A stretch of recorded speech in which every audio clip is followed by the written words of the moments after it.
I, for one, look forward to the reign of our new closer, Matthew. Randy Rodriguez. Is that where we're going with this? I mean, he blew his first save, so yes. That's right. Yeah, he sucks. Yeah, Ryan Walker. The end of the Ryan Walker era. Yeah, it's the life of a closer. Half of Giants Nation right now is telling themselves, I knew that guy sucked. Yeah, well, I was calling him names at the end of today's game, that's for sure. I mean, yeah. I mean, that is the life of the closer. That's the role, right? Like, you cannot fail ever. But certainly, you cannot fail when you have a 3-run lead. Like, okay, I get it. 1-run failures, 2-run failures, they happen. That's part of the business. But a 3-run failure from your closer, not good. Not good. And for somebody like me who's like, man, I wish Camilo had his job back. And I get it. He hasn't been good enough. He lost his job. But there's a little part of me that's thinking, I wonder when they're going to demote Ryan Walker to AAA. Wow. You really think Randy Rodriguez is next in line? You don't think they would try out Duvall first? No, I don't think they would. Not at this point. Not at this juncture. I mean, don't get me wrong. Camilo did have a very good road trip, right? I mean, and by the end of the road trip, he was back into a high leverage situation. Honestly, that is what happened in today, as we record this podcast's game, was how it was supposed to go, right? Absolutely. It was, Duvall does the 7th, then we got Rogers in the 8th, and we hand it off to Walker in the 9th, and we go home happy. That's right. So you dominate with your starter for 7 innings, and then you have your 3-headed monster just, with your 2 fireballers wrapped around the... I mean, I guess for a major leaguer, that's got to be a shit sandwich, right? I mean, Tyler Rogers is shit to a major league hitter. Like, I got, like when he's throwing an 86-mile-an-hour fastball by you, that's got to feel pretty demoralizing.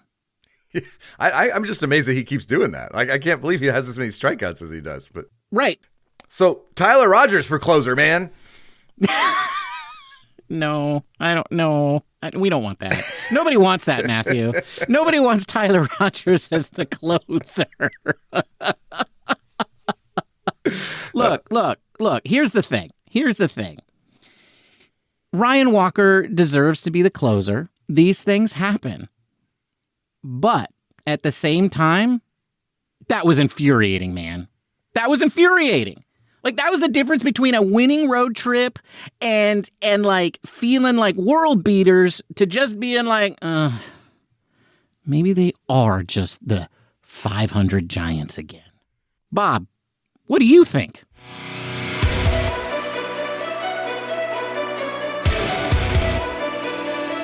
Welcome to Giant Cocktails, where the baseball is mid, but the cocktails are elite.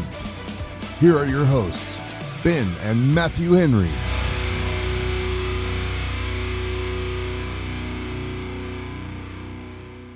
Welcome to another episode of Giant Cocktails, where the cocktails are elite, and we never blow our saves. But we do have a lot of gut punches. We do have a lot of gut punches. That's because we name our cocktails after them. Anyway, this is episode 285. Matthew, we have done this 284 and a little bit more than that times. That's amazing. It is amazing. It is amazing. You know who else was amazing? Who? Pablo Sandoval. Oh, Panda. Definitely amazing. The Panda had a 285 batting average as a San Francisco Giant. Which leads me to this, Matthew.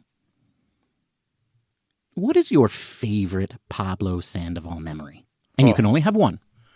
Only one? Yeah, because it's your favorite. Like, I'm not, like, they're all good. They're all good. That's just, I know what everyone's going to want to say. Everybody's thinking of at least two moments I can think of right now that would be the answer to this question. But I'm going with his 2 career innings pitched. I think that's a pretty popular choice too, Matthew. Let Panda pitch. There was a reason that was a thing. He had 0 hits, 0 walks, 0 ERA. He only a base runner he allowed in his hitches. He hit the guy. He had to hit that pitch. But like he actually has a positive WAR as a pitcher. That's astounding.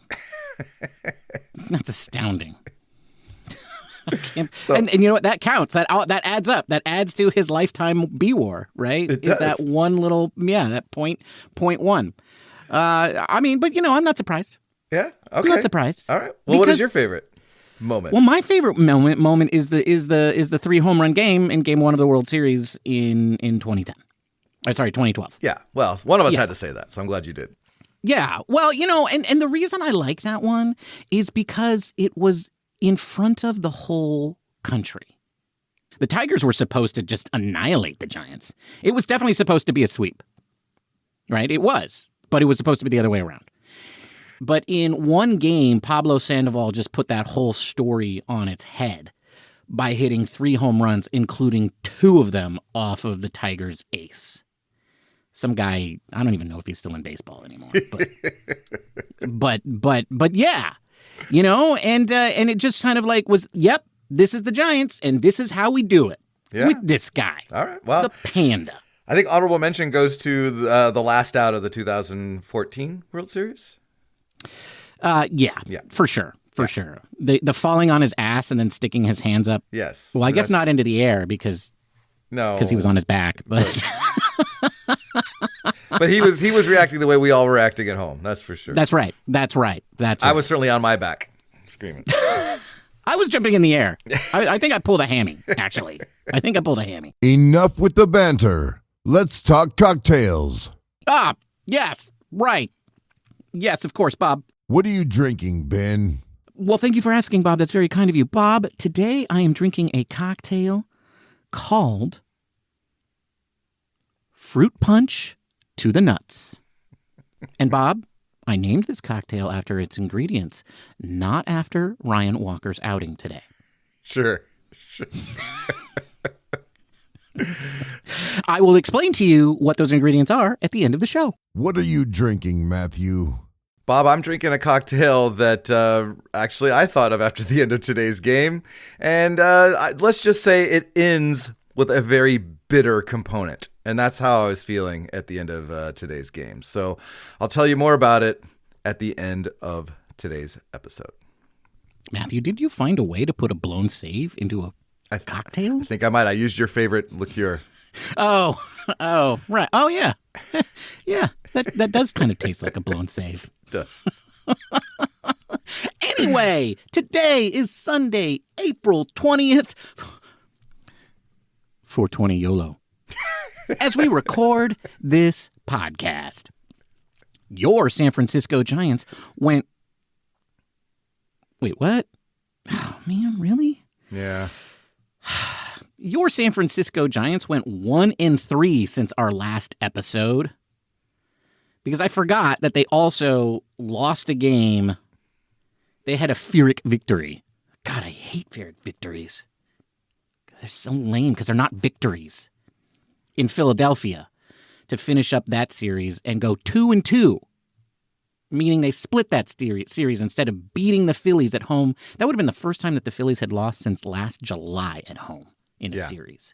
Instead, they lost.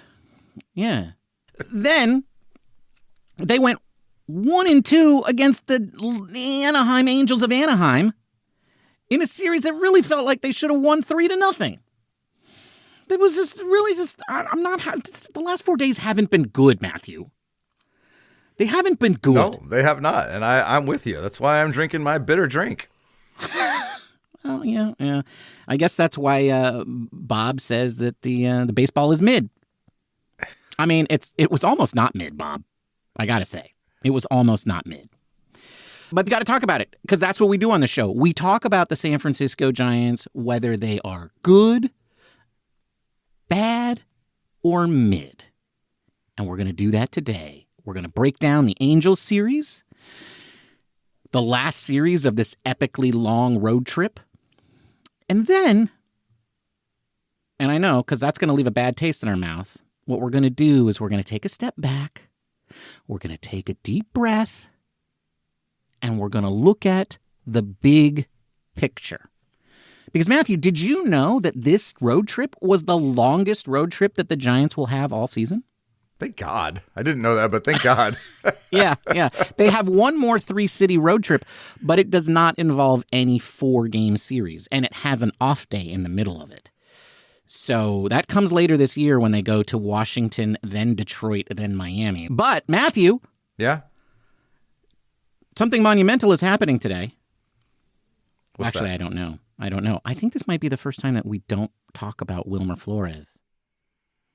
Yeah, there was a couple moments where I was like just willing him to hit a home run so I'd have a reason to bring him up. So you could say something about it? Yeah. Well, okay, so first of all, Matthew, a lot of interesting things have happened around the baseball universe in the last few days. Let's see. The Diamondbacks gave up 10 runs in an inning and lost. That's only the 8th time that's happened in baseball history. Yeah. Oh. Friend of the show, Tommy Pham, got thrown out by a left fielder at first base. It's only the 3rd time that the old 7-3 has raised its head in baseball. And yeah. Tommy Pham, I feel so bad. Did anybody slap him around afterwards? No, but he looked very confused. And what I love about that is that it probably wasn't his fault, but the records won't show that. That's right. Look at those in the future. He's just the slowest runner currently in baseball. Yeah. But something scary actually happened to a former Giant today. And that is Mauricio Dubon almost killed Luis Arraez. There was like a massive collision at first base. Luis Arraez was trying to do a sneaky bunt, and the Astros had like sniffed it out. And so the first baseman came crashing in, and Dubon was playing second, and so he was rotating to take the throw at first base. But, you know, it's a fast play, and Arraez was hustling down the line and was trying to do a drag bunt, and then Doobie got the ball, and I don't know if he had to leap to get the ball, but anyway, he leaps, lands on the bag, and then puts his shoulder right into Luis Arraez's face. And I believe Luis Arraez was unconscious for a significant period of time. And the whole thing was kind of terrifying, quite frankly. It was, but and it sounds like he'll be okay. But watching that on replay, I didn't see it live, but seeing Doobie was in tears. Like, he was really emotional about it. Well, it was pretty terrifying. Thankfully, Luis Arraez sounds like he will be okay, at least in like human sense, right? The Padres reported that he had been transported to the hospital and was in stable condition and was conscious, responsive, and able to move all his extremities. So yeah, hopefully that turns out to be okay for everybody, but a scary moment nonetheless. And a noteworthy moment. But another noteworthy moment, probably less terrifying, but still scared me a little bit when I saw it, Matthew, is that the San Francisco Giants made their first roster move of the season. Oh, no. How's your oblique, Ben? It's actually a little sore. That's what I thought. It's a little tender. It's always the oblique, man. Well, I was throwing the garbage bags around, and I was trying to bank them off the back of the garbage can lid, into the thing. And yeah, you got a little away from you, huh? It did. It got a little away from me, and now I can't take out the garbage for at least 10 days. And I'm kind of pissed about it. Well, I'm pissed about it too because they had to bring up a guy that we didn't even want to replace you. Yes, and except instead of me, it was Casey Schmidt, and Casey Schmidt was replaced by David Villar, who was DFA'd, Matthew. Not only was he DFA'd, he was returned to the Giants because nobody wanted him. That's right, and he's the first Giant to come up. He's the best we got. Well, I guess Bryce Eldridge isn't ready. They need some guy that can play first base. Yeah, and a right-hander, I suppose. Yeah, and then honestly, David Villar is somewhat expendable, right? So like DFAing him again is not. And it wasn't like he didn't earn it. He's been hitting pretty well in the minors, so he has been hitting pretty well.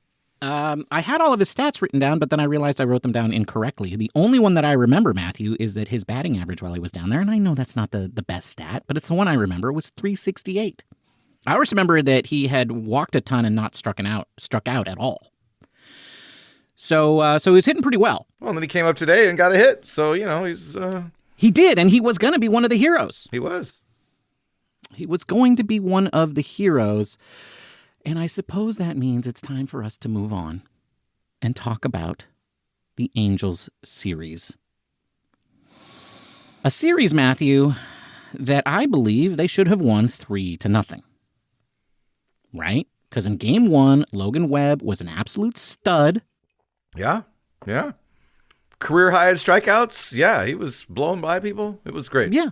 They won game 2, and they would have won game 3 if not for one Ryan Walker throwing up a bag of rubber ducks all over the place.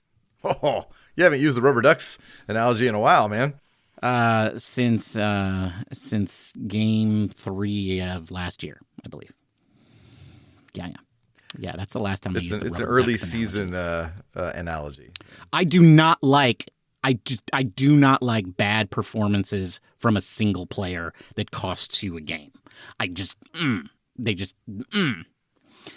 But anyway, we're going to get to that. Because it makes a good segue into our big picture segment. It does. You're right. So instead, we're going to talk about something a little bit more positive that happened in this series. And that is this. The starting pitchers, Matthew, not just in this series, but in the last 4 days, right? So the last game of the Phillies series redeemed themselves significantly. Yeah. They've had 4 consecutive starts where every pitcher has pitched 6+ innings. And the 2 guys that you would expect that to do that the least both went 7 innings in Hicks and Roop. And it was a freaking miracle that Hicks went 7. I gotta tell you. It was, because this did not get off to a good start in Philadelphia. No, that Jordan Hicks start was not good. But it really didn't have any choice to keep going with him because the starting pitcher had been done so bad before, they needed him to eat some innings. Yeah, nobody was available. They could have pieced together, I think the bullpen could have given them 4 innings. And that was it. Right after that, it was going to be position players.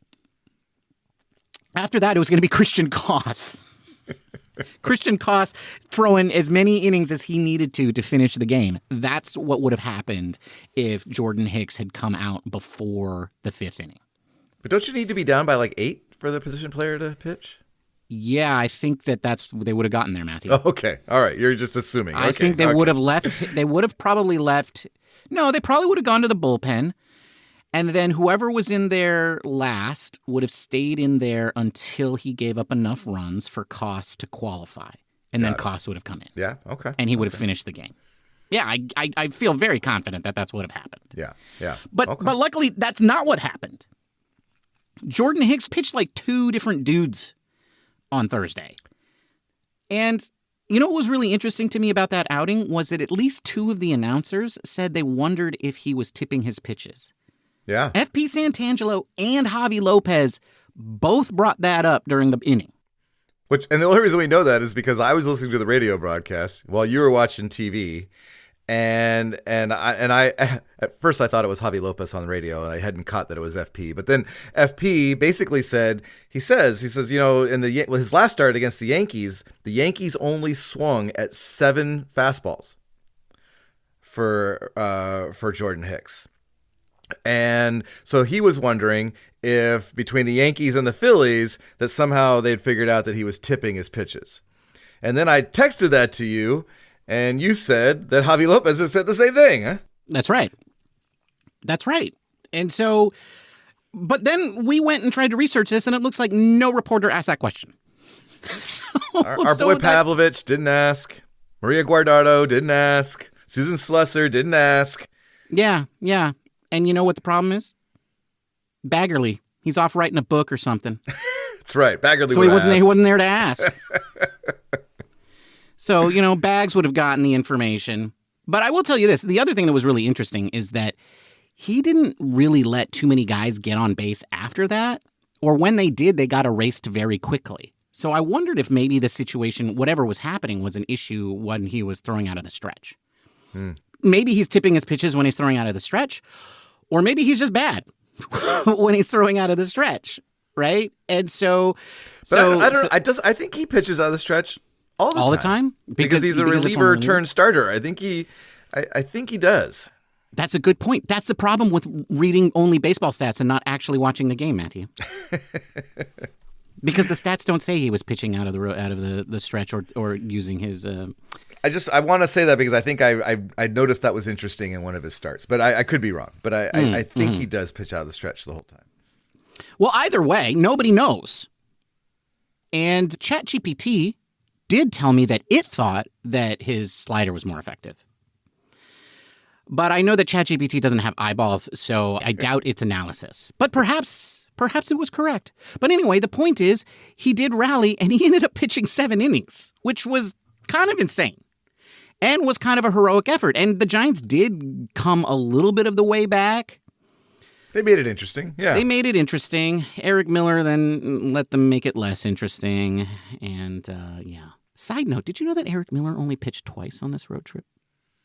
Yeah, that's weird. Maybe the Giants don't need 2 lefties, man. maybe they don't need one. Like, he only pitched twice. In the whole 10 games they were gone. Yeah, I'm wondering if there just wasn't. I'd have to go back and look, but was there any like high leverage situations where where a lefty was coming to bat? I mean, the Yankees don't probably have anyone.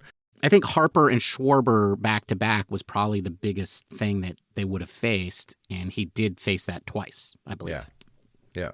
So anyway, but moving on, after Jordan Hicks, Logan Webb opened up the Angels series with a dominating performance, but the Giants' bats wasted it by getting a measly 4 hits, and 2 of them were from Jung-Hoo Lee, and none of them were extra base hits. But that did make me come up with a question, Matthew, because Logan Webb pitched 6 innings, walking none, and striking out 12. But he only went 6. So my question for you is this. Can Logan Webb be too good? I think so. 12 strikeouts was a career high. That's not what we expect from Logan Webb. You expect a ground ball pitcher. He's going to get quick outs, ground balls. And that's why he's able to be efficient with his pitch count. And he's able to go 8 or 9 innings. So I don't know if we want the strikeout Logan Webb. I think we want the ground ball guy. So note to all future teams that Logan Webb faces. When you strike out against him, you've actually got him right where you want him. So strike out a lot against him. That's the secret to beating Logan Webb. All right, Matthew. After that, we had Roop. Yeah, exactly. With his wicked curveball. Yeah, listeners, did you know that when Matthew does that, his microphone actually cuts out? Because we actually talk to each other over Zoom, and Zoom like cuts off excessive audio. So I can't hear him do that. I can just see him yelling it. So the gist of all of that is that only you guys have to hear that. I don't ever hear it. It's the same for Ben's cacas, by the way, guys. So it works both ways. Yeah. Well, sorry. But Lander Roop threw over 50 curveballs. I think he threw like 52 curveballs or something like that in his outing. I mean, if it's the best pitch in baseball, throw it. Right? Yeah. It's so good. Here it comes. Hit it. And Mike Trout was the only one that was able to do Mike that. Trout was like, that's not the first time I've seen a curveball, kid. Kapow, kapow. Hey, if your outing is 7 innings with 2 earned runs, and both of those runs are home runs to one of the best hitters of all time, I think you say okay. You know? Yeah, what I really enjoyed about it, though, was like people were talking to him about it after the game, and they were kind of giving him space to be like, take the win here, man. And he was like, no, I really wanted to get Trout out, and I didn't. That sucked. It's not what he said, but he was like, he said he'll take it as a learning experience, which means it sucked. Yeah, I'll take that all day long, Matthew. 7 innings pitched, 9 strikeouts. And sure, you give up 2 runs, but they're home runs to Mike Trout. It's sort of like, okay, whatever. Yeah, but I got to say this, Matthew, of all the starting pitching performances, that was not the most surprising to me. No? No. The most surprising was today's. Of course. I think I texted to you a very elaborate text after Justin Verlander finished the third inning. You did. Would you like me to read it? Sure. Yeah. Please read it to us. The text that you sent me was, Verlander just finished 3 perfect innings. I repeat, in all caps, Verlander has finished 3 perfect innings. And in perfect, it was on an iPhone. You can make it go boom. And so it went boom under perfect. So yeah. It seems like you were a little excited that he went 3 perfect innings. Well, I was celebrating it like it was a perfect game. Because, Matthew, I don't think Verlander has made it through the third inning unscathed so far this year. And it wasn't so much that they were perfect. I would have been fine if they were losing 1-0 at that point. But it was the fact that he had thrown like 31 pitches. 31 pitches through 3, yeah. And then he threw like 25 in the 4th inning, but yeah. Yeah, so, whatever. He's still 42-year-old Justin Verlander. But at least we finally got a good version of that. That was. Yeah, he pitched great. Yeah, and was in line for the win, Ben. Matt, he was. I got to tell you, Matthew, when I said that 6 wins, I predicted he'd get 6 wins and then instantly realized that might be high. I was thinking about the fact that baseball is baseball. Right? You never know when Ryan Walker is just going to, come to the game feeling a little ill because he ate too many rubber ducks. You never know when that's going to happen. It's going to happen when your guy's trying to get to 300 wins. Yeah, so I got to ask you, Matthew, do you think Justin Verlander still wants to be a Giant? No. I think he's like, don't be surprised if Verlander gets traded way before the July trade deadline. Yeah. He's going to demand a trade. He's going to beg for a trade. He's going to be like Buster. Have you seen Charlie Morton? He's like 0-5 and is a 10.8 ERA for the Orioles. Trade me to the Orioles. And I would do it. I would do it so that Hayden Birdsong could start a darn game. Buster. But anyway, Matthew, that is not the only good sign that came out of the Angels series. Oh, okay. What else? As awful as it was. I will take some good news. What is it? Well, Matt Chapman, who started to get hot during the Phillies series, continued his hot run with a very good series, and also Willy Adames seems like he's slowly coming out of it, slowly starting to find his stride, becoming comfortable with being the biggest contract that the Giants have ever given out. Well, I don't know. I didn't check to see what his batting average was at the end, but I know at one at bat it said a $193 next to his name today. So yeah, I'm hoping that he's heating up, and it did seem like that. He had a couple big hits today, so I'm hopeful that this is kind of the beginning of a little hot streak. Indeed. All right. Well, Matthew, we need to move on to our second segment, but before we do, we cannot escape the fact that this was a losing series. And it was a losing series because Ryan Walker barfed up a bag of rubber ducks, blowing his first ever save as a closer. And basically turned what would have been a winning road trip into a not winning road trip, taking what would have been a great run of the first 22 games of the season and making it just a little, well, not a little, it felt like a lot less great. Yeah. Well, I'm at the bottom of my cocktail right now, and it's bitter as hell. So yeah, that's the way it was. Turned it from a pretty nice sweet run to a bitter one. That's right. In one inning. That's right. And we already talked about this at the top of the show. But I did want to come back to it because it was so awful, right? I mean, it's the difference between being 2 games over 500 for the road trip to being at 500. But here's the thing, Matthew. When bad things happen, sometimes you just have to take a step back, take a deep breath, and look at the big picture. Okay? So that's what we're going to do now. We're going to take a deep breath.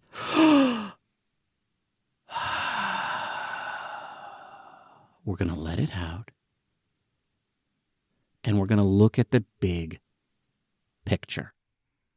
Now, when you say big picture, you're meaning like let's pretend that one loss didn't just ruin our season. There are other things to look at. Is that what we're talking about now? Well, I'm actually trying to tell you that it doesn't have to mean that it ruined their whole season. So I'm not used to you being like setting the tone for optimism. But okay, all right. Right. Yeah, well, this is how I live my life, Matthew. This is how I live my life. I'm the guy who has all the stickies written around like on my mirror in my bathroom that says like think positive and like I've got the cat on the back of my door, it says hang in there, #do it for Ginny. And I've got that. That's the kind of guy I am. So like I have to remind myself, because if I just sit there in my natural state of being, then I'm just going to be like, Ryan Walker sucks and he ruined our season. And I don't think that's fair. I think Justin Verlander has played a part as well. No, that's not what I meant. No. God, no. No, what I mean is the season's not ruined is what I mean. The season's not ruined. Well, I agree with you, because I think, last week or 2 weeks ago, or we were talking about how if the Giants just played like 500 after their hot start, that they'd probably make the playoffs. I didn't think they were literally going to do that, though. Yeah, they weren't supposed to. That was not what we meant, guys. That's not what we meant, Ryan. All right, so what's the big picture? What's some good news, man? Okay, so the Giants are 14-8, right? So they played 22 games this season, right? That's it. That's not even a sixth of the season, right? Yeah. They're not even 1/6 of the season of the way through their season. But there's a bunch of things that we have learned and that are just plain old facts about this team. And the first thing that I want to talk about is their schedule. There are two very important things that are true right now for the Giants. First of all, and I think I said this earlier in the show, their longest road trip of the season is behind them. So I'm not the best at math, but what that tells me is that we probably have more home games now than away games. That is true. Yes, that is true. In fact, the Giants have played more away games than every other team in baseball at this point. They've played 16 away games. So they have more home games left than any other team in baseball. That's right. The Giants have more home games than any other team in baseball in their park, which is very friendly to them and to the way that their team is constructed. It also means they just have to travel less. So all of that is now behind them. The Giants have one of the friendliest travel records here on out. Travel schedules. And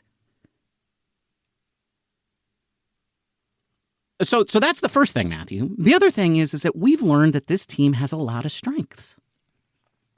They do. And some of them are They do have a lot of strengths. You were right. That's right. Like the starting pitching, which we thought was going to be a strength, has just sort of reasserted itself and saying like, yeah, we are strong. Old men can be strong.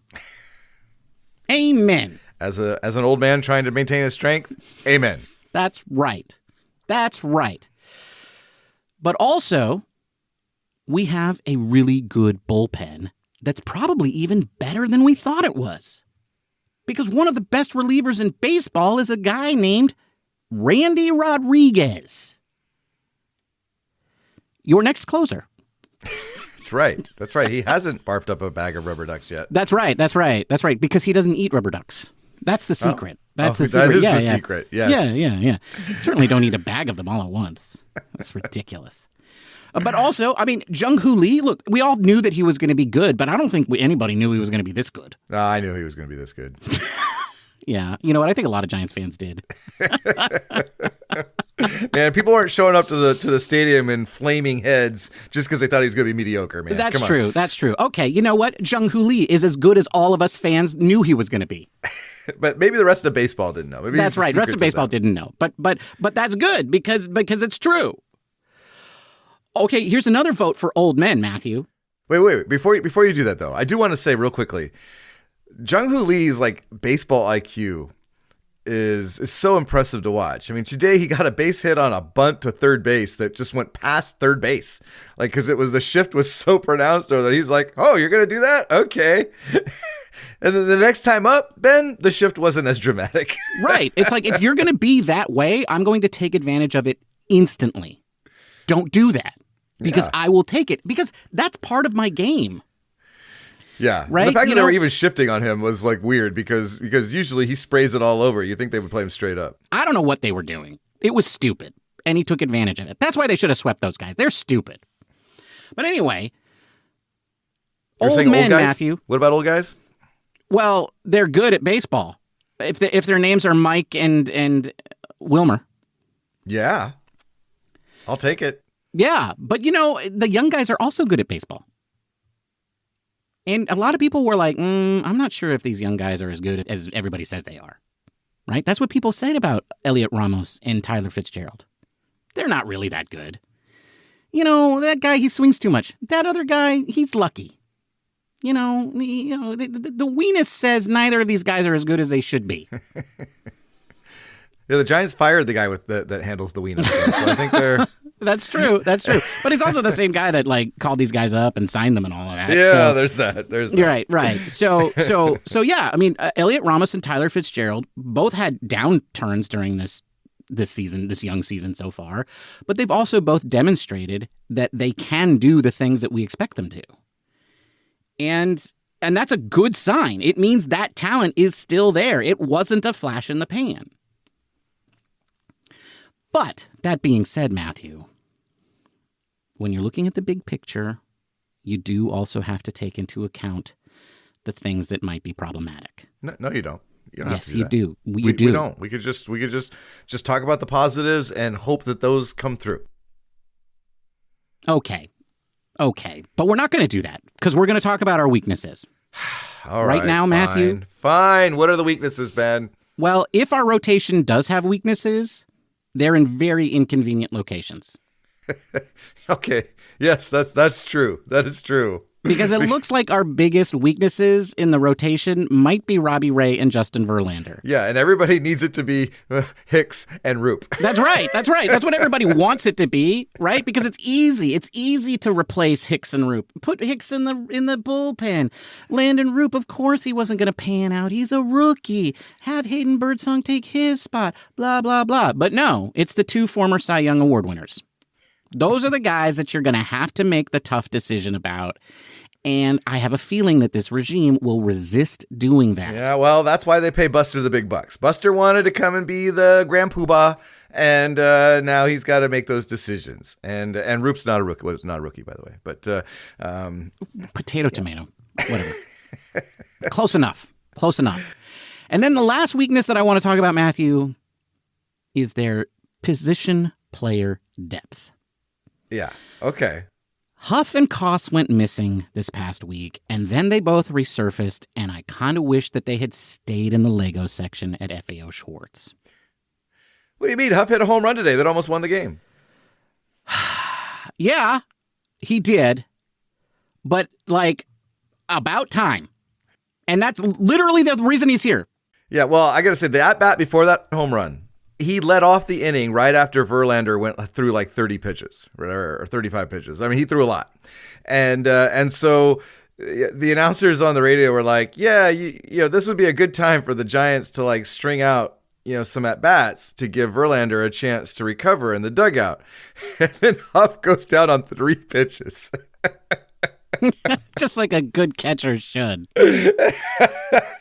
And so I was just like, it was just like, really, dude, really? And then, but then, he redeemed himself later. He hit a home run. But I do understand what you're saying. Yes, they have not been the greatest strength. And we called that at the beginning. We early on, we were looking at the projected bench from Fangraphs before the season started. And we were like, it's not good. Nobody can get hurt. This is not good. And then, the first guy they bring up is David Villar. And they probably did that because of, roster reasons and they don't have to commit to somebody that they don't want to and that sort of stuff. But it also does demonstrate just how much lack of depth this team has at the position player level. All right. And then we also have to talk about the unknowns, but I think these are positive things, Matthew, because I believe most of them are going to help. And that is, Willy Adames still hasn't heated up yet. And Patrick Bailey, his bat, it can do good things. We've seen it. I think we will see it again this season. But we haven't.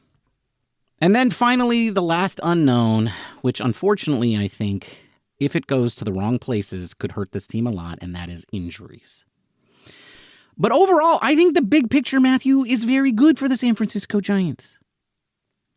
So, Ryan Walker and his bag of rubber ducks did not ruin the season. No. You had there was another alternative title on this, and it was you were going to talk about gut punches. And I just remember going back to 2021, the very first game of the season, we had a loss that was arguably worse than the one we experienced today. And that season ended up being a pretty good season. You're going to have some horrific losses throughout a season, and you just got to roll with it. Not the greatest feeling in the world, but that's why they play 162 games. That's right. These things happen. And the correct way to deal with them is to take a deep breath and move on. There you go, Matthew. And also, don't demote Ryan Walker to AAA. Not yet, anyway. All right, Matthew, that brings us to the almost end of our show. It's time to talk about what's coming up. Well, it's Willy Adames gets to face his old team. He does. Do you think this is when he turns it around? I do. I think the storybook would say this is the time. Yeah. I guess that's kind of when we'll know if this is a storybook season or not, right? Right? Yeah. That's the next test. The Brewers are 12-10. They're a game back of the Cubs in the Central. They're 5-5 over the last 10 though, so nothing, plus 11 on the run differential. They're a good team. But we're playing them at home. I feel like we should be able to take 2 out of 3 for sure. Yeah.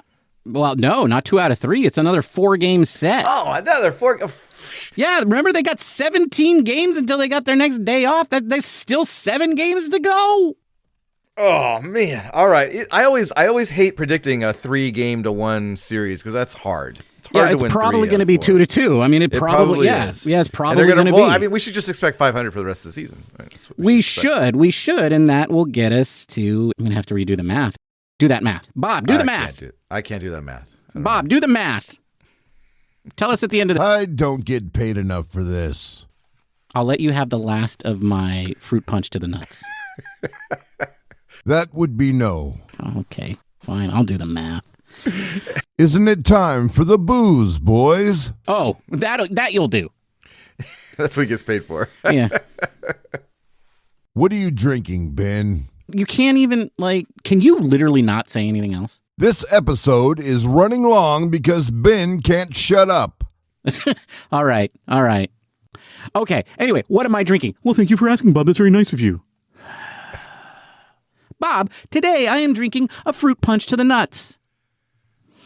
And I lied at the beginning of the show and said it was named after the ingredients. And actually, that wasn't a lie. But folks, I named it that. Well, I chose my ingredients based on the name because I really wanted that to be the name because of Ryan Walker and his rubber ducks. So anyway, what is in a fruit punch to the nuts? Well, believe it or not, folks, it's a punch. And it has 1 part cognac, half a part of banana liqueur. I used Banana do Brazil. Half a part of Amaretto, a nut-based liqueur. 2 parts pineapple juice and half a part of lime juice. You take all of those ingredients, you combine them into a pitcher or whatever vessel you're using, and you stir those vigorously. And then you put them in the refrigerator to chill for at least 2 hours. Then you serve that over ice, and you provide your drinkers with ginger ale, which they may splash on top at their leisure.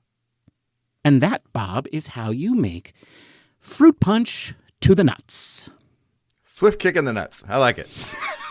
It was pretty swift, man. That happened fast, Ryan. That happened fast. And I love how you did it, said that they all scored on one friggin'... Bob, just save me. What are you drinking, Matthew? Bob, I'm drinking a drink that I found for a while back by a mixologist on Instagram named Queen Bee Mixologist. And she had a drink called Limelight. But I'm changing the name to a bitter end. All right, but because that's the way it is. And what do you do with what's in a bitter end? It's got 2 ounces of bourbon, a half ounce of lime juice, 3/4 ounces of simple syrup, 3/4 ounces of pineapple juice, 3 dashes of orange bitters, and then 1 ounce of Campari. Ugh. All right, and you're going to take a rocks glass, you're going to put fresh ice in it, and you're going to put your 1 ounce of Campari into the rocks glass and let it sit there at the bottom. Then you're going to take the other ingredients, put them into a cocktail shaker with ice, give it a good shake for 10 to 12 seconds, and then you're going to strain that, pour it over a bar spoon or slowly over the ice so that it sits on top of that Campari. You want to float it. And you want to have 2 layers, the bright red at the bottom and then the rest at the top. And then you're going to finish it with a pinch of cinnamon on top.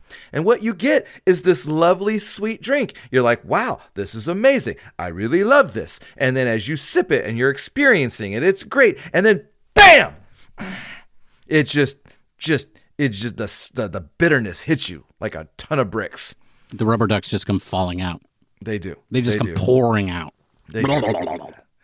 And I may be being a little melodramatic on this, folks, because it does meld a little bit, and the bitterness kind of gets taken off by the sweetness. So it cuts the Campari enough to where it's an enjoyable cocktail, but nonetheless, it gets bitter as it goes on, and at the very end, it's your last bitter drink, and that's the way I felt today. So that's what I'm drinking today, Bob, the bitter end.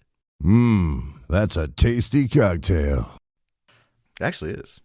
Wait, you didn't say that for me, dude. That's because I interrupted him. Sorry. That's a tasty cocktail. No, don't do that. Don't do that. Don't do that. I mean, it was really good. It was really good. The fruit punch to the nuts was really good. And it's fine, folks, if you change the name when you make this for your in-laws or whatever.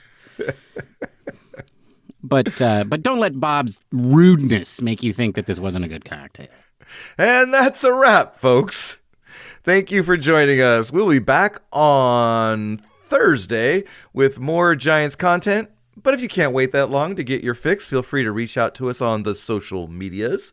You can find us on Instagram and Threads, and what's the other one? Oh, and Blue Sky, and possibly some other places under the username Giant Cocktails.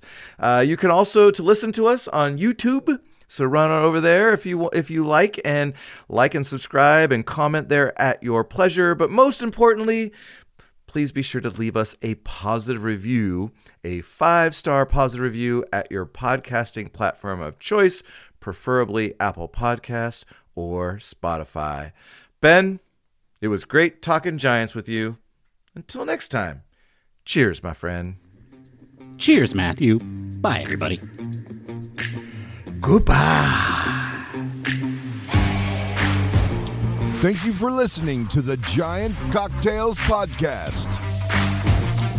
Until next time, bottoms up.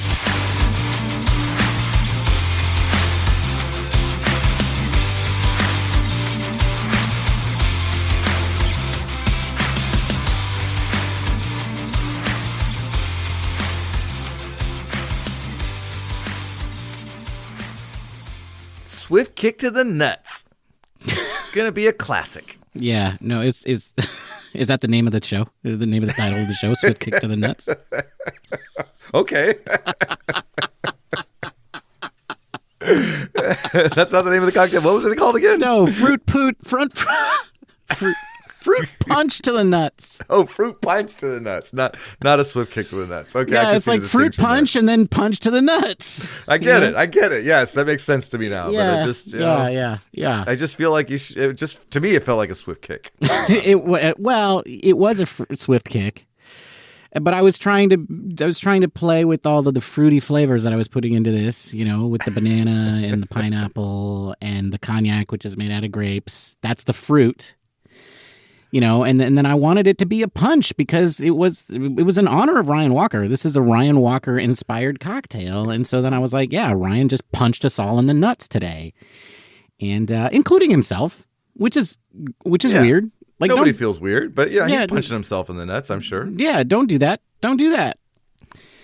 And so that's why I titled it that. So that's where the name came from. Got it.